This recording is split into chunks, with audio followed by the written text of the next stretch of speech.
Hello, नमस्कार साथियों, आप सभी का स्वागत है एक बार फिर से आपके अपने यूट्यूब चैनल पर। दोस्तों, आज हम इस वीडियो में रीजनिंग का एक नया पार्ट देखने वाले हैं, जो पार्ट नंबर 47 होने वाला है। और इसके अंदर हम 15 इम्पोर्टेंट क्वेश्चन देखेंगे, जो कि आपके किसी न किसी परीक्षा में पूछे भी गए हैं और आगामी सभी परीक्षा में पूछे जाने की संभावना रहती है। दोस्तों, चलिए स्टार्ट करते हैं अपने फर्स्ट क्वेश्चन से। और फर्स्ट क्वेश्चन हमारा किस तरीके से दे रखा है। क्वेश्चन को गौर से पढ़ना है आपको और फिर इसका आंसर देना है। एक बार खुद से आपको सोल्व जरूर करके देखना है क्वेश्चन को, ताकि आपको अच्छे तरीके से समझ आ सके और आपको क्या है लंबे समय तक याद भी रह सके। दोस्तों, देखिए नीचे दिए गए प्रश्न में संबंधित संख्या को चुनिए। जैसे यहाँ पे दे रखा है 13:27, फिर समानुपात 31 दे रखा है और फिर हमें क्वेश्चन मार्क की वैल्यू पूछ रखी है। क्वेश्चन मार्क के स्थान पर क्या आने वाला है वो हमें बताना है। दोस्तों, तो हम इस क्वेश्चन को कैसे सॉल्व करेंगे। अगर हम देखें 13 के अंदर 13 इंटू अगर हम 2 कर देते हैं तो हमारे पास कितनी वैल्यू आती है, 26 आती है। और 26 के अंदर हम क्या है +1 कर देते हैं तो हमें 27 प्राप्त होता है, जैसा कि क्वेश्चन के अंदर दे रखा है। दोस्तों, उसी तरीके से हम 31 के साथ करेंगे। जैसे कि ये दे रखा है 31 इंटू अगर हम 2 कर देते हैं तो हमारे पास वैल्यू कितनी आती है, 62 आती है। और 62 के अंदर जैसे ऊपर वाले के अंदर हमने +1 किया था ना, उसी प्रकार हम +1 कर लेते हैं तो हमारे पास वैल्यू आएगी 63। और 63 हमारे कौन से ऑप्शन के अंदर देखने को मिल रहा है, तो वो हमें ए ऑप्शन के अंदर देखने को मिल रहा है। ठीक है, आशा करता हूँ आप ये क्वेश्चन समझ गए होंगे। अगर फिर भी आपको कोई भी डाउट रहता है ना, तो आप हमें कमेंट बॉक्स में भेज सकते हो। ठीक है, मैं उसको दोबारा अच्छे तरीके से और समझाने की कोशिश करूँगा। दोस्तों, ठीक है, अब दूसरा क्वेश्चन देखिए किस तरीके से दे रखा है। नीचे दिए गए प्रश्न में संबंधित शब्द को चुनिए। ठीक है, जैसे यहाँ पे लोहा का संबंध किससे है, धातु के साथ दे रखा है। उसी प्रकार ऑक्सीजन का जो संबंध होगा वो क्वेश्चन मार्क के स्थान पर जो वैल्यू आएगी उसके साथ होगा। ठीक है, जैसे लोहा किससे संबंधित है, धातु से संबंधित है। उसी प्रकार ऑक्सीजन का जो संबंध है वो किससे होगा, तो ऑक्सीजन क्या है, एक गैस है, लोहा क्या है, धातु होती है। उसी प्रकार ऑक्सीजन क्या है, गैस होती है। तो गैस कौन से ऑप्शन के अंदर है, बी ऑप्शन के अंदर देखने को मिल रहा है। ठीक है, समझ गए होंगे ये क्वेश्चन भी। आगे बढ़ते हैं 3 नंबर क्वेश्चन की तरफ। 3 नंबर क्वेश्चन हमारा किस तरीके से हमें दे रखा है और हम कैसे इसको सोल्व कर सकते हैं। जैसे देखिए लुप्त संख्या ज्ञात करनी है, यानी एक न एक प्रश्न जो पेपर के अंदर मिसिंग नंबर का भी होता है। दोस्तों, जो इस तरीके का क्वेश्चन पूछा जाता है, यानी क्वेश्चन मार्क के स्थान पर जो वैल्यू आएगी वो हमें बतानी है कि क्या आने वाली है। अगर हम इस क्वेश्चन को इस लाइन से देखें तो यहाँ पे दे रखा है 391, 756 और यहाँ पे क्वेश्चन मार्क हमें पूछ रखा है। ठीक है, ये बड़ी बड़ी संख्या हमें नीचे की तरफ दे रखी है, तो हम इस क्वेश्चन को यहाँ से इस तरीके से करने वाले हैं। ठीक है, तो कितना आएगा, जैसे अगर हम देखें तो 28 और 27 से ये 756 किस तरीके से लिख रखा है, 17 और 23 से 391 कैसे लिख रहा है। उसी प्रकार हम देखेंगे कि 16 और 21 से क्वेश्चन मार्क के स्थान पर जो वैल्यू आएगी ना, वो क्या आने वाली है। अगर हम देखें तो 28 इंटू अगर हम 27 करें तो कितना आता है, 28 इंटू 27 करें तो कितना आता है, 756 आता है। कितना आएगा, 756 आएगा हमारे पास। ठीक है, उसी प्रकार 17 इंटू 23 करेंगे ना, 17 इंटू 23 किया हमने तो हमारे पास 391 आता है। आप गुणा भी करके देख सकते हो। ठीक है, इसी प्रकार अगर हम 16 इंटू इस 21 को करेंगे तो हमारे पास आएगा आंसर 336 आएगा। कितना आएगा, 336 आएगा। और 336 हमारी कौन से ऑप्शन के अंदर है, तो सी ऑप्शन के अंदर देखने को मिल रहा है। यानी इन दोनों की क्या है, आपस में गुना करना है और जो क्वेश्चन मार्क की वैल्यू आएगी वो कितनी आएगी, 336 आएगी। तो समझ गए होंगे ये क्वेश्चन भी। अगर नहीं समझ पाए हो तो कमेंट बॉक्स में ज़रूर लिखिएगा। दोस्तों, अगर आप हमारे चैनल पर नए हो ना, तो चैनल को सब्सक्राइब कर लेना और बेल आइकन को भी प्रेस कर लेना, ताकि नोटिफिकेशन आपके पास पहुंचता रहे। दोस्तों, और इस वीडियो को ना लाइक कमेंट करके शेयर ज़रूर कर देना, ताकि और भी आपके जैसे जो बच्चे होंगे वो उनके पास भी ये वीडियो पहुंच जाए। ठीक है, ज़्यादा से ज़्यादा संख्या में लोग हैं इसको देख सके।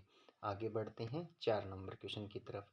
पहले क्वेश्चन को ना ज़रा गौर से पढ़ा करो, जिससे आपको अच्छे तरीके से समझ आए और आपको लंबे समय तक याद रहे कि ऐसा क्वेश्चन हमने देखा था या पढ़ा था और ऐसा क्वेश्चन हमने क्या है हल भी किया था। तो किसी कोड भाषा में प्लस का जो मतलब है वो क्या है, गुणा है, ठीक है। और माइनस का जो मतलब है वो क्या है, प्लस है। यानी माइनस जहाँ पर होगा वहाँ पे हमें क्या है, प्लस को लेना है, ठीक है। गुणा का मतलब क्या है, भाग है। गुणा का मतलब क्या है, भाग है। जहाँ पर गुणा हो वहाँ पे क्या है, हमें भाग को लेना है। और भाग का जो मतलब है वो क्या है, माइनस है। यानी जहाँ पर भाग होगा वहाँ पर क्या लेना है, हमें माइनस को लेना है। तो ये इस समीकरण को हम हल कर लेंगे उसके बाद, ठीक है। तो अब समीकरण क्या लिख रखी है हमने यहाँ पे, 27 लिख रखा है इसने। 27 आगे क्या है, गुणा दे रखा है। तो गुणा का मतलब क्या है, भाग है। गुणा का मतलब क्या है, भाग है। हमने भाग को लिया। फिर आगे 3 लिख रखा है, 3 लिख लिया हमने। अब आगे क्या है, भाग। भाग का मतलब क्या है, माइनस है। भाग का जो मतलब है वो माइनस है। माइनस क्या कर दिया हमने, 30 कर दिया। उसके बाद क्या दे रखा है इसने, प्लस दे रखा है। प्लस का जो मतलब है ना वो गुणा है। प्लस का जो मतलब है वो गुणा है। गुणा कर दिया 5 से, ठीक है। फिर यहाँ पे माइनस दे रखा है। तो माइनस का जो मतलब है वो क्या है, प्लस है। माइनस का मतलब क्या है, प्लस है। प्लस 125 कर देंगे। कितना कर देंगे, 125 कर देंगे। हमने 125 कर दिया। अब इस समीकरण को हम हल करेंगे। यानी सभी क्या है, चेंजेस करने थे। प्लस का मतलब गुणा, माइनस का मतलब प्लस, और गुणा का मतलब भाग, और भाग का मतलब क्या था, माइनस था।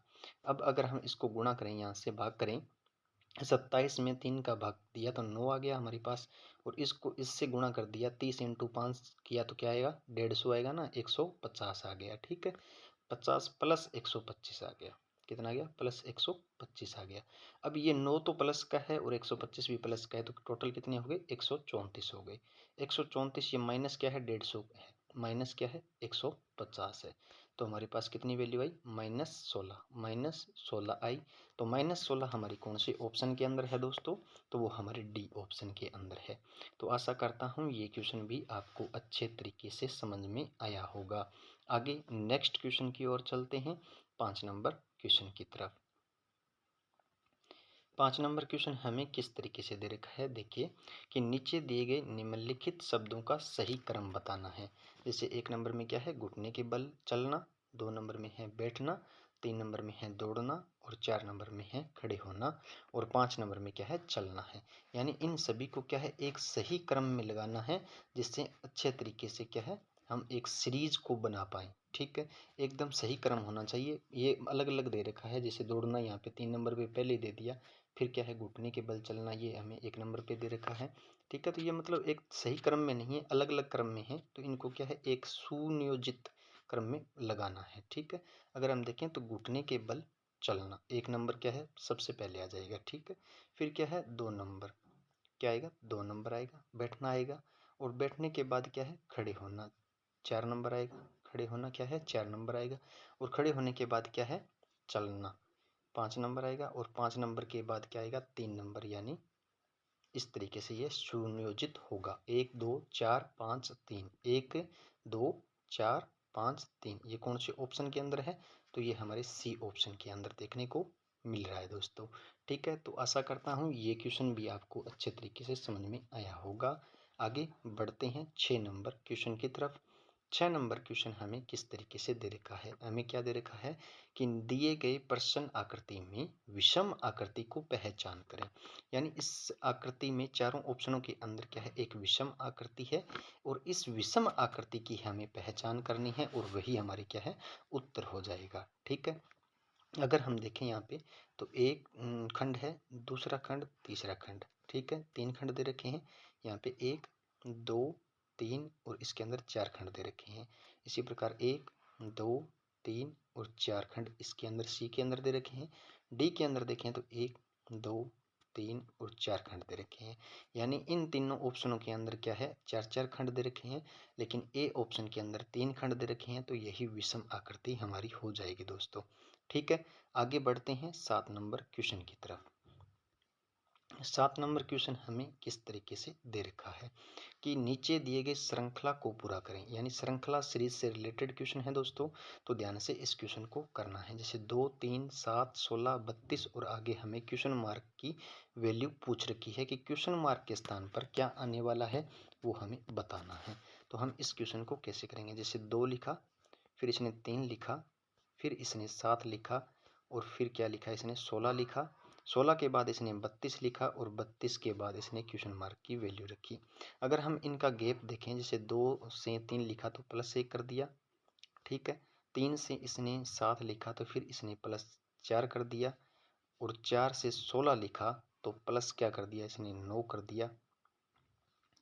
16 से 32 लिखा तो प्लस क्या कर दिया, इसने 16 कर दिया, ठीक है। अगर हम देखें तो 1 का ये स्क्वायर है 1, 2 का स्क्वायर कितना है 4 है, 3 का स्क्वायर कितना है 9 है, 4 का स्क्वायर कितना है 16 है। तो हम यहाँ पे 5 का स्क्वायर कर देंगे, और 32 के अंदर जब 5 का स्क्वायर किया यानी 25 कर दिया, प्लस में 32 और 25 कितने हो गए 57 हो गए। कितने हो गए 57 हो गए। तो ये क्वेश्चन आपको समझ में आया होगा। अगर फिर भी कोई डाउट रहता है तो आप हमें बता सकते हैं। 57 हमारे कौन से ऑप्शन के अंदर है, तो 57 हमारे ए ऑप्शन के अंदर देखने को मिल रहा है दोस्तों। आगे बढ़ते हैं 8 नंबर क्वेश्चन की तरफ। बहुत ही अच्छे तरीके से मैं समझा रहा हूँ आपको। अगर फिर भी कोई भी डाउट रह जाता है ना, तो आप हमें कमेंट में बेझिझक होकर लिख सकते हैं कि हमें ये क्वेश्चन समझ में नहीं आया है, ठीक है। तो नीचे दिए गए प्रश्न में संबंधित अक्षरों को चुनिए।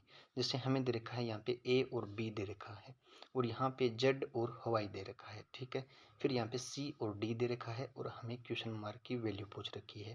मेरी जो पिछली वीडियो है ना, उसके अंदर मैंने बता रखा है कि अगर हम देखें तो ए 1 नंबर पे आता है, बी कितने पे आता है 2 पे आता है। तो इनका क्या है, एक क्रम याद रखना जरूरी होता है। अगर हमें ये क्रम याद होता है ना, तो हमें क्वेश्चन को करने में कम से कम 1 सेकंड या 2 सेकंड ही लगते हैं, ठीक है। तो इसका बेनिफिट ये होता है कि क्रम याद होने पर हमें क्या है, टाइम का जो बचत होती है वो इन्हीं क्वेश्चनों के अंदर होती है। बाकी सभी जो क्वेश्चन हैं उनके अंदर टाइम की बचत नहीं होती है। तो रीजनिंग के जितने भी क्वेश्चन होते हैं ना, उनके अंदर ही टाइम की बचत होती है। तो आप क्या है, इन क्रम को भी साथ के साथ याद कर लेना। और क्या है, जैसे अगर हम देखें तो ए और जेड है, ए से इसने यहाँ पे जेड लिख रखा है, तो ए 1 नंबर पे आता है और जेड कितने पे आता है 26 नंबर पे आता है। और ये दोनों क्या है, एक दूसरे के क्या है विपरीत है, एक दूसरे के क्या है विपरीत है। तो इन दोनों का जब जोड़ किया तो हमारे पास 27 होना चाहिए। तो ये 27 हो रहा है, तो विपरीत होते हैं ये, ठीक है। ये बात आपको समझ में आई होगी। अब देखिए किस तरीके से हम इस क्वेश्चन को करेंगे। जैसे यहाँ पे लिखा है इसने ए और जेड को लिखा, तो ये ए जेड का विपरीत होता है या जेड ए का विपरीत होता है, ठीक है। उसी प्रकार बी वाई का विपरीत होता है या वाई बी का विपरीत होता है, ठीक है। अब यहाँ पे सी किसका विपरीत होता है, सी का जो विपरीत होता है वो क्या होता है, सी 3 नंबर पे आता है और 3 में 27 लेके आना है। 3 में ऐसा क्या जोड़ें कि 27 आ जाए। तो 3 में 24 अगर हम जोड़ दें तो 27 होता है। तो 24 पे कौन आता है, एक्स आता है। 24 पे कौन आता है, एक्स आता है। उसी प्रकार यहाँ डी 4 नंबर पे आता है। डी कितने पे आता है, 4 पे आता है। और 4 के अंदर क्या ऐड किया जाए कि 27 आ जाए। 4 के अंदर क्या ऐड किया जाए कि 27 आ जाए। तो हमें 23 ऐड करना पड़ेगा, और 23 पे क्या आता है, डब्ल्यू आता है। क्या आता है, डब्ल्यू आता है, ठीक है। तो एक्स डब्ल्यू इस क्वेश्चन का राइट आंसर होगा। तो कौन से ऑप्शन के अंदर हमें देखने को मिल रहा है, तो वो बी ऑप्शन के अंदर देखने को मिल रहा है दोस्तों। समझ में आया होगा ये क्वेश्चन भी। आगे बढ़ते हैं 9 नंबर क्वेश्चन की तरफ। 9 नंबर क्वेश्चन में देखिए किस तरीके से है। दी गई आकृति में कितने त्रिभुज हैं। सभी इस क्वेश्चन को गौर से देखना है आपको। जैसे हमें यहाँ पे क्या है, चतुर्भुज दे रखे हैं, और इसके अंदर क्या है, छोटे छोटे खंड दे रखे हैं, 2 दे रखे हैं हमें चतुर्भुज, ठीक है। इन खंडों को ही हम क्या है अलग अलग देखेंगे। तो एक खंड ये हो गया, 2 ये हो गया, 3 ये हो गया, और 4 ये हो गया।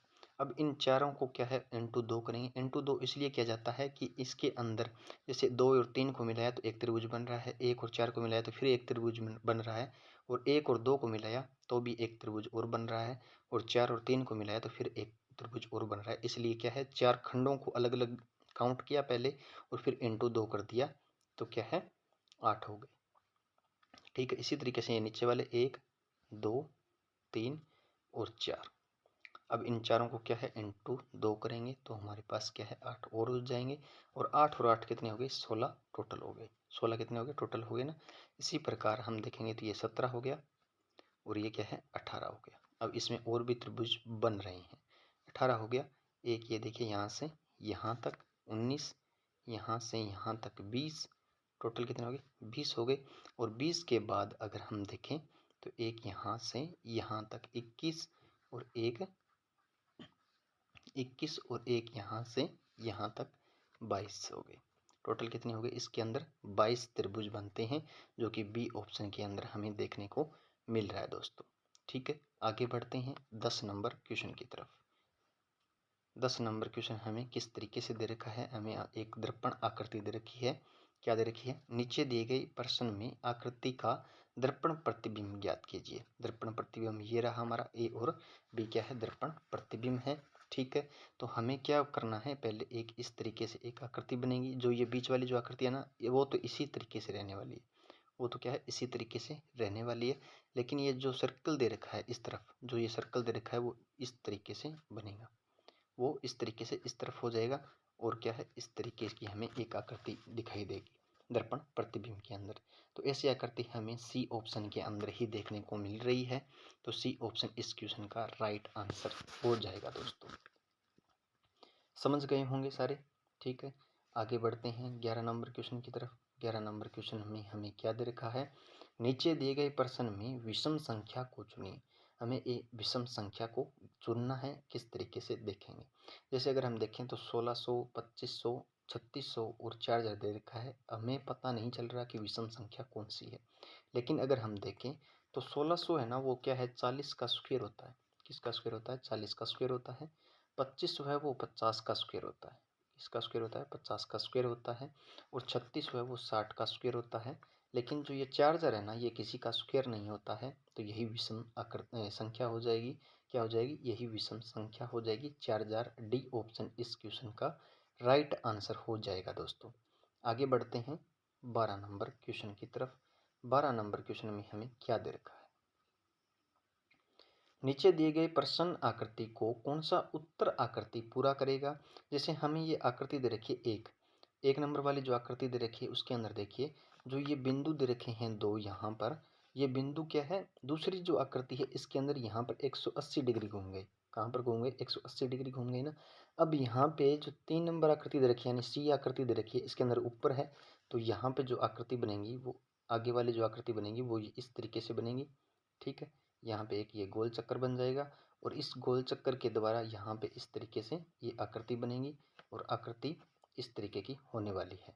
ठीक है, तो ये देखिए ऐसी आकृति हमें कौन से ऑप्शन के अंदर है, तो ऐसी आकृति हमारे बी ऑप्शन के अंदर ही देखने को मिल रहा है। तो 12 नंबर क्वेश्चन का राइट आंसर क्या होगा, बी राइट आंसर हो जाएगा। आकृति बी जो है वो क्या है सेम टू सेम हमें मिल रही है। आगे बढ़ते हैं 13 नंबर क्वेश्चन की तरफ।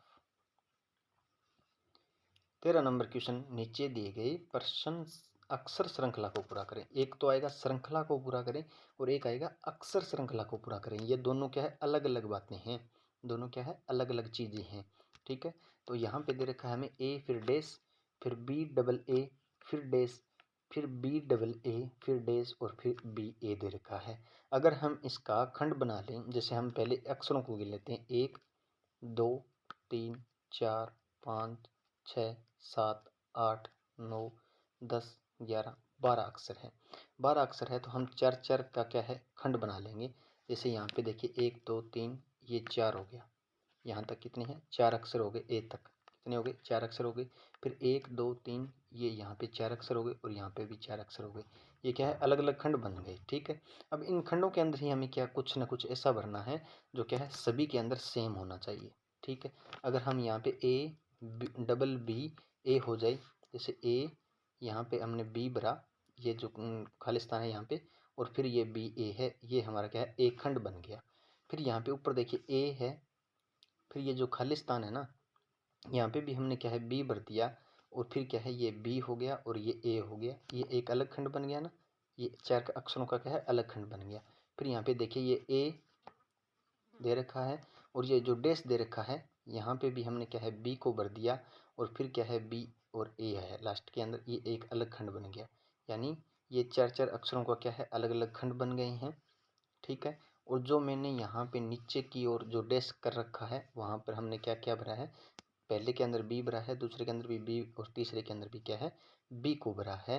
तो सभी के अंदर बी बी बी भरा गया है।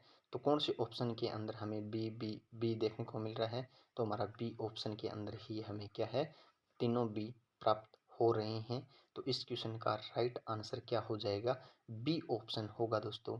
आगे बढ़ते हैं 14 नंबर क्वेश्चन की तरफ।